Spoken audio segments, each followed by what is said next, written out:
Somewhere Better by I_am_Ellie on AO3. Episode 72. Chapter 19. All the leaves are brown and the sky is gray. Izuku learned. He liked to think he learned very well, that he was smart, very smart, just like Sho and Hizashi and Auntie Nemuri always told him he was. Even though the kids at school told him that he was dumb and silly and a loser, and his assignments sometimes got bad grades, when Ochako's got perfect scores with the same answers. Don't draw on your test. 10. Use more complete strategies. 10. Better your handwriting. 10. Denki's handwriting was much worse than Izuku's, and he never got docked points for it. And Ochako never used strategies or drew out charts for her math work, because she was just so smart like that, and she never got points taken away either, and made your ideas for interventions on her paper all the time, and sometimes the teacher even complimented them. He noticed that Hitoshi sometimes got marks like that too, and that didn't make sense because Hitoshi was the smartest kid at science in the class, and he got a 51 once for coughing. The teacher had claimed he was disturbing class during testing time. Hitoshi hadn't tried to communicate with anyone for a week. He didn't sign to them or even pass them notes. It was like a cold, breathing stone wall. But even if Izuku had made bad test grades, that didn't mean he wasn't smart, because he was. He was so smart. He was. His unkies said all the time. And because he was smart, he noticed things. At Hitoshi's sleepover, Denki had been there too, though he had showed up very late and left quite early in the morning, though it still had been a great surprise. In the short window of time, Mr. Shinsou had been at home and away from work. He explained to Hitoshi, and by proxy Izuku and Denki, the basics of scientific method. The very first thing he taught them was that every experiment must begin with a hypothesis, and that was all Izuku really remembered, since it's been a bit later in the evening and he was been ready to go to sleep. But a hypothesis sounded incredibly promising, so Izuku made a hypothesis. Ton. And he wrote them all down on a sheet of paper. My hypothesis is that someone stole Toshi's voice, because he can't talk. My hypothesis is that the teacher is a butt and didn't teach Denki how to read right, because Denki can't read right. My hypothesis is Ochako is the best girl I've ever met, because she's really nice.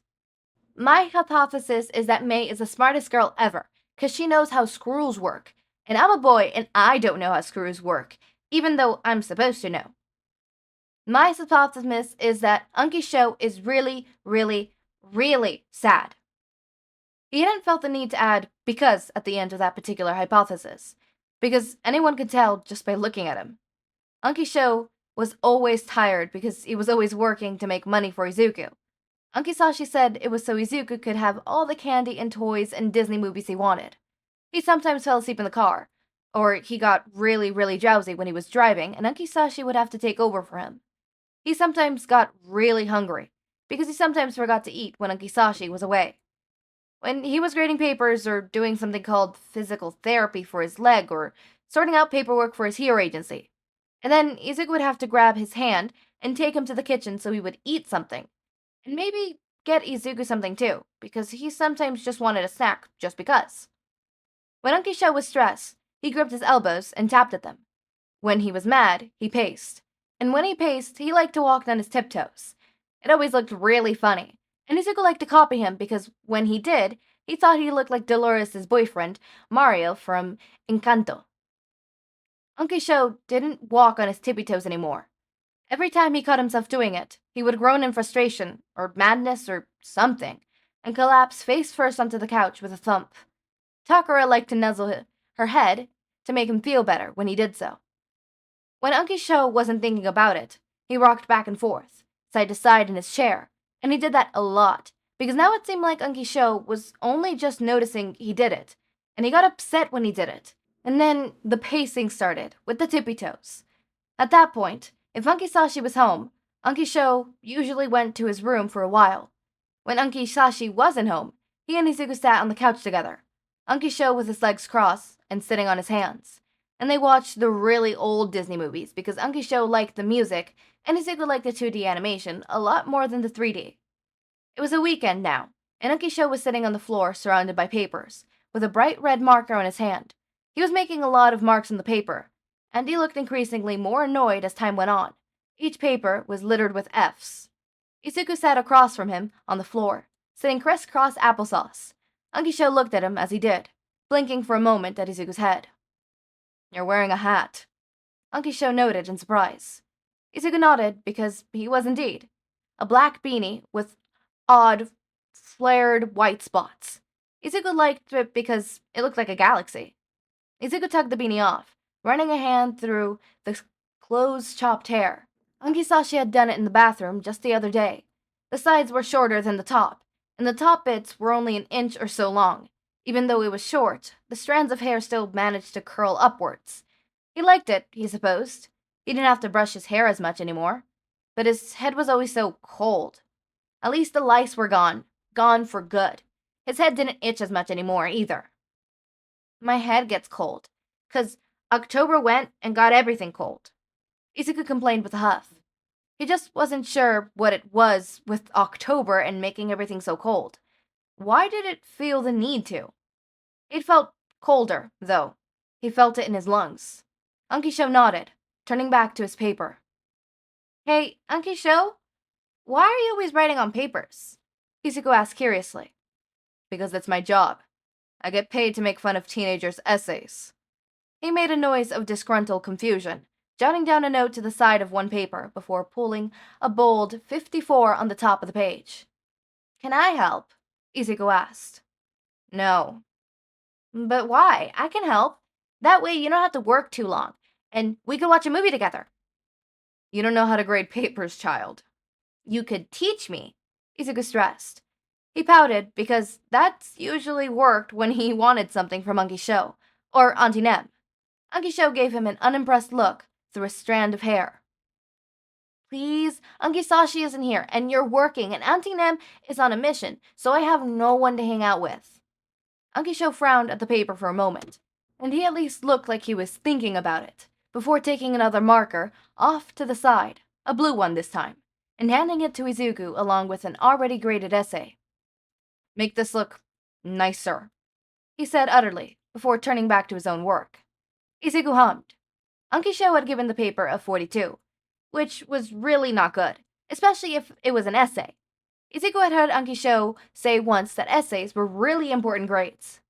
"Wow, you did really bad.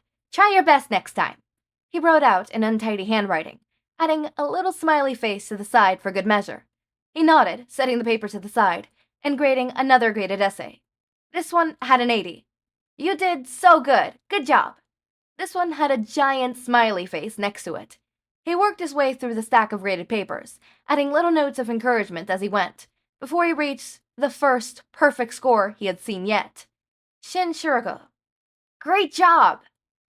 "Ankisho, Shin must be really smart," Izuku said, setting the paper to the side. "He's the only one who got 100 out of all. That's crazy." "He's very smart," Ankisho agreed, gathering all the papers into one pile and putting them into a folder off to the side. He stood up, and Izuku walked after him. "He's at the very top of his class in everything but math. He'll make a good hero one day." "What's his quirk?" Izuku asked curiously. Ankisho stared down at him with a blank expression, before carefully saying, "Izuku, you know how Hitoshi's quirk is a little scary to people?" Izuku nodded. "The other kids at school are kinda mean to him 'cause of it," he admitted. "I don't think it's scary, though." Shouta nodded. "I know you don't. Shin is not like Hitoshi."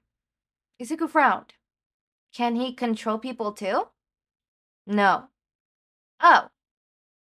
"You know how Hitoshi is really scared of his quirk, and he doesn't really like people knowing what it is?" Izuku shrugged. "I guess. I don't think he talks much 'cause of it, or that's why he doesn't talk. I don't really know what happened." He frowned down at his feet, before looking back up at his Ankisho, with a meaningful look on his face. "And I wouldn't tell anybody if I knew, so I won't tell you either." "That's good, Izuku." The mean look melted off of Izuku's face. If he was being honest, it felt a little unnatural having it there. My point is, Shin doesn't like people knowing what his quirk is either, just like Hitoshi. Just like how you didn't neither? Izuku said, nodding sagely. So, you're not gonna tell me? No, I'm not. Izuku hummed. Is it 'cause it's really scary? No, it's because it's not my place to give out personal information about my students. And because it's not any of your business. Ankisho crouched down like he wanted to be on Izuku's eye level. Through his gaze was set firm on a point just above Izuku's shoulder. Do you understand? No, Izuku admitted. Not really. I'm sorry. Don't be sorry. Just listen carefully. Yes? Izuku nodded. This world we live in is full of people who care more about judging other people for their choices than making the right choice themselves. And they care more about the choices other people are making than the bad choices they're making. And some people just like to judge people for things they can't control, even if it's none of their business, just because it's something different than what they do. Like how some people are mean to you and Ankisashi? Exactly like that. And how some people are still mean to you. So, Ankisho began again. Don't be nosy. Worry for yourself more than you do with others. Don't try and pry into people's personal business if they don't want it to be shared. The world would be a lot nicer if people in it minded their own business. Don't you think? Izuku nodded. Do you understand now? Mm-hmm. Alright, good. Ankisho stood back up from his crouched position, wincing a bit as he did. He walked over to the couch with a slight limp. Izuku went to find his uncle's knee brace, and he thought about what Ankisho had said as he did. Don't be nosy. But he liked being nosy. It was how he learned. Did Ankisho meant not to be nosy about everything, or just about people? Wasn't the biggest part of a hero's job being nosy? Maybe he meant not being nosy in personal time. After giving Ankisho his knee brace, Izuku spent 15 minutes trying to make the most perfect sandwich ever, and then he made another because he figures Ankisho might want to eat too. He starts to cut them diagonally, because that's how his mommy always cut sandwiches for him, before stopping himself and cutting them down the middle instead. He puts some cheese crackers on the plates to eat on the side, and brings the 2 plates of food into the living room, where Ankisho was stretching his leg out. Dinner, Izuku said importantly, dropping the food into his uncle's lap. He sat next to him on the couch, taking a big bite out of a sandwich. Peanut butter and sliced turkey. It was awesome. Ankisho was just turkey and cheese, because he was boring like that. They watched 2 movies together before Izuku started to feel drowsy, leaning heavily against his uncle's side, as his eyes drooped. Even though he knew his uncle didn't like people to touch him all that much, Ankisho didn't try to move him, just sat there, still as a stone until Izuku finally drifted off to a long, deep sleep. As he drifted off, he thought about his uncle and how he looked just a little less sad, tired, and stressed when he was eating a sandwich and watching a movie on the couch with Izuku. He thought that maybe taking care of each other was nice. Maybe just as nice as when Ankisho and Ankisashi took care of him. Even if he almost forgot to feed him. He'd work on that. I'm scared. I'm scared. I'm scared for the next chapter. Or not the next chapter, but the next part of this chapter. I'm scared. Because, you see, it's a song lyrics. We know what happens with song lyrics. And I may or may not have accidentally read a little ahead, and I am petrified because I don't think I could live this, alright? It's still the 15th. I'm recording this in the 15th, okay? Banana Fish TikTok is going insane. I can't do this. We can't have this, alright? Because I'm scared of what's gonna come next. Because I don't even know if it was in the next part that I read it or if it was in the next part, aka the next chapter. And I'm scared. I'm tearing up just thinking about it. I don't think you guys understand how scary this shit is. I cannot go through another heartbreak. Do not send me through another heartbreak. I_am_Ellie. You hear that? How are we feeling, everybody? Okay, let's talk about something that isn't gonna make me cry. Shouta and that's gonna make me cry. Shouta and his need to correct his stems, right? Again, double-edged sword. He now knows that he has autism, and because of that, he's gonna try to mask everything because it's gonna take a while to just, learn to live with the label. Because it's one thing to not have the label, it's another thing to have the label. As I said, getting diagnosed is a double-edged sword, right? And then, obviously, there's Izuku with the beginning, and the fact that he notices the fact that he's being treated differently. And I hate that Izuku's starting to take notice. I mean, yeah, he's starting to take notice, and I really hope that they fix that, but at the same time, that's what's gonna be his life. He's gonna be constantly judged because he's quirkless. And you could clearly see that there is favoritism even in the small group. Like, don't get me wrong, that other teacher that they had beforehand was also super rude to all 4 of the kids, right? But it seems as though this new teacher is specifically mean to Hitoshi and Izuku. Hitoshi because, his quirk, and Izuku because his lack of quirk. Basically, this new teacher is very quirkist, right? And they don't seem to have a problem with Mei, Ochako, or Denki, which is good. Those kids get a break. But what about Izuku and Hitoshi? Like, I hate that that's a thing. I hate discrimination so much, especially towards kids, because they're fucking kids. They do not need to be exposed to a world like that. I do not need a scene where Izuku realizes, oh, I'm quirkless. And not in the sense of like, hey, I'm quirkless, in the sense of I'm quirkless, meaning in the sense of not like, oh, I'm physically quirkless, like I'm quirkless, I don't have a quirk, but in the sense of, because I'm quirkless, it means that nobody will see me the way that they see everybody else. They will see me as weak. They will see me as useless, right? I know there's a lot of fan fictions where it portrays the quirkism with quirkless people in the sense of like everybody treats them horribly. And there was this one fanfic, I don't even know where it slightly touched upon the other aspect of that. So quirkless people are either treated like they're the scum of the earth, they're worthless, they don't belong anywhere, or they're treated as though they are made of glass. It's either you're worthless and don't deserve to live, or you're made of glass and need to be protected and babied because, oh, you're just quirkless, so you're just not as developed as everybody else kind of situation. And I hate both types of discrimination. Obviously, one, you would think like, oh, one is better than the other. They're both shitty. They're both shitty. Imagine being babied. Imagine being like a 16-year-old and being babied, right? Because of something that you can't control. And while some people are babying you for that, other people are literally condemning you to hell for it. How would you feel? You wouldn't feel good, right? Any type of discrimination, whether minor or whatever, it's still discrimination. Discrimination is discrimination. And micro-discriminations like that, where it's like babying the person, that's still discrimination. Sure, you might have like good intention in your heart, but you're still harming. To a certain degree, yes, I believe that intent is very, in my degree, when it comes to judging a person and judging a person's actions, intent takes a huge part.